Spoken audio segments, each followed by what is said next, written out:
Thanks for joining us tonight at 5. Felicia is off and Jenny's with us tonight on this Labor Day when some 24 protests are happening all across the state of Indiana. Yeah, so these rallies are over concerns about workers' rights. We have team coverage for you tonight. Ella Rhodes was in Anderson, and we begin with Jenna Webster. She was at the Indiana State House. That's where people came together to make their voices heard. Now this is what the scene looked like outside the State House about 12:30 today. We've joined in with the protesters that are walking laps all around the State House with their signs. We've got cowbells, we've got drums. A big chant that we've heard, this is what democracy looks like. The cowbells are the background noise to this group's frustration. Stand up! Fight back! Stand up! Fight back! The Labor Day protest is part of a nationwide event focusing on workers over billionaires. Who's getting the majority of the money? Who earns thousands of percent more than their least workers work? How many people, it's unconscionable. It really, really is. And this says it all. We need to invest in us. We need to stop letting people that make so much more money dictate our working class life. But there's really not just one issue for this group. There's so many things that he's done to mess us up. You'd need all day to talk about it. Much of the frustration has to do with the Trump administration's policies, including changes made to the federal workforce. We've lost a lot of federal employees due to cuts. We've had a lot of people that have stepped back. So we really just want to get our workforce back to be able to do the work that they were hired to do. This is what democracy looks like. We have to show up if we're going to make a difference. No one's going to do it for us. A message they say goes beyond Labor Day. In Indianapolis, Jenna Webster, 13 News. Thank you, Jenna. Now we're going to take you up north to Anderson, where a similar rally happened earlier today. Our Ella Rhodes spoke with people who spent their day off rallying and uplifting the working class. Every Labor Day, the Anderson community celebrates workers with a picnic. But this year, the United Automobile, Aerospace, and Agricultural Implement Workers of America teamed up with the American Federation of Teachers. Teacher Randy Harrison says it's the day to take a stand for workers' rights. We're here together because education, labor, when those things are appreciated and raised up and supported, then America flourishes. You have a middle class that flourishes. You have an economy that works for all. Harrison and Anderson's UAW president Michael Fisher says the federal government policy changes for things like tariffs, cuts to Medicare, Social Security, and education hurt the working class people of Anderson. You just can't afford to keep living on wages down here where your CEOs are making all the big bucks and we're losing.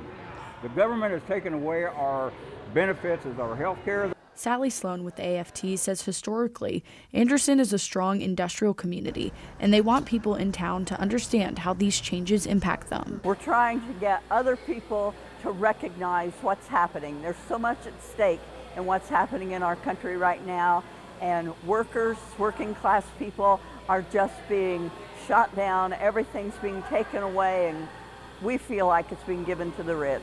Melanie Wright used her day off to do what she says is the right thing.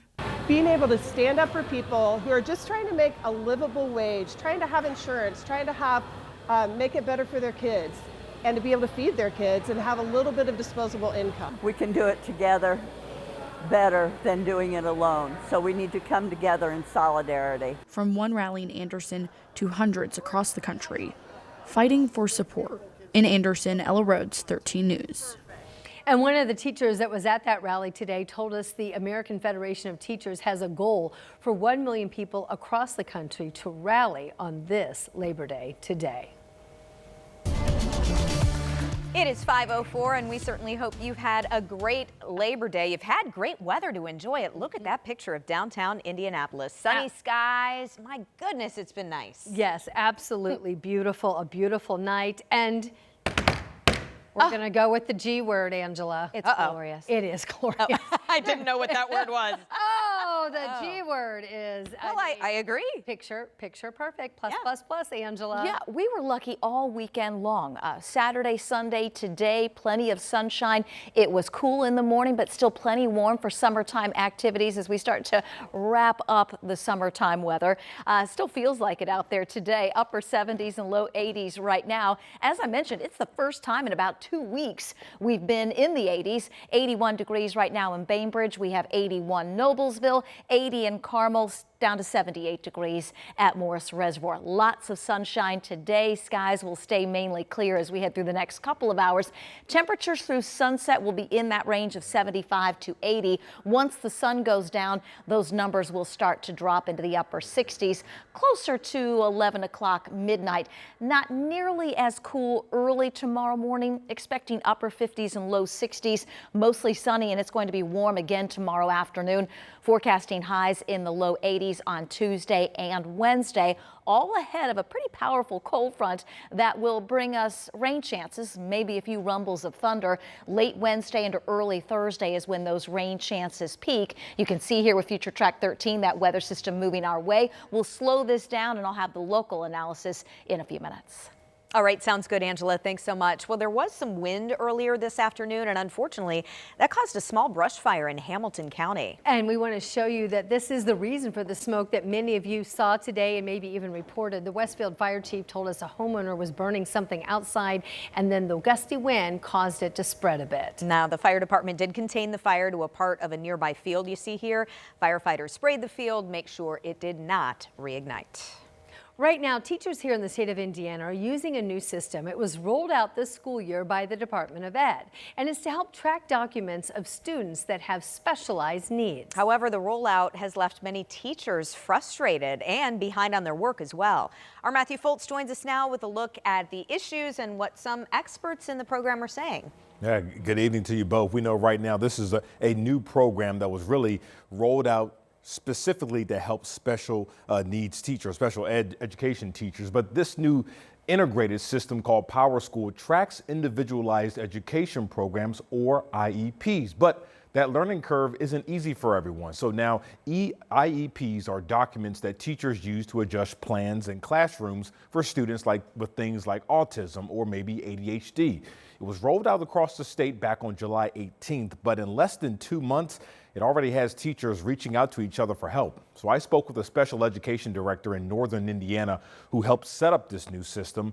She says right now some districts are having to work with old duplicated information that can be harder to transfer versus documents that were saved correctly.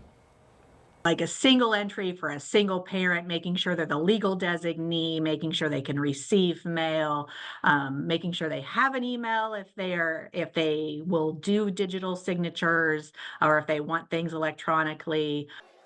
Now, Abby West, who you just heard from, also tells me that the state is offering resources to help teachers, like recently rolling out the Shell IEP, which should help teachers in their logging process. So a lot more frustration, ladies. So coming up at 6, we'll break down more on what's really making it tough and the steps some teachers tell me they're taking right now to try to help them solve this issue. Yeah, these technology changes are always so frustrating. You know, there's sometimes is to be an advancement, but sometimes there's a little bit of a retreat, kind of the learning in the process before you can get to where you really want to go. Yeah, for sure. And this affects a lot of families, so we'll be looking forward to what you have to say at 6. All right, thanks, Matthew. No problem.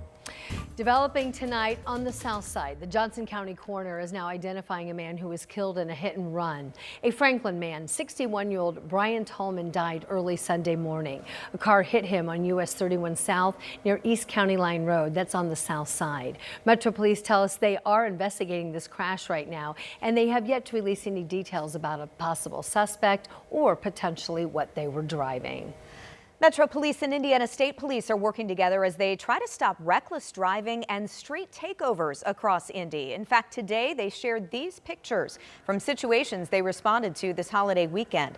They also shared some stats telling us they've made 8 arrests so far. They've issued 22 traffic citations and towed away 6 cars. They also seized 3 guns, including one that was reported stolen, along with a machine gun conversion device. Tonight's 2 young adults from Lafayette are in critical condition after a rollover crash. It happened around 5:30 last night in Clinton County. Sheriff's deputies say a 19-year-old man was driving a truck on US 52 when he crossed the median and rolled several times before landing upside down in a ditch. The crash then trapped another 19-year-old in the truck. Investigators have yet to release what they believe may have caused that crash.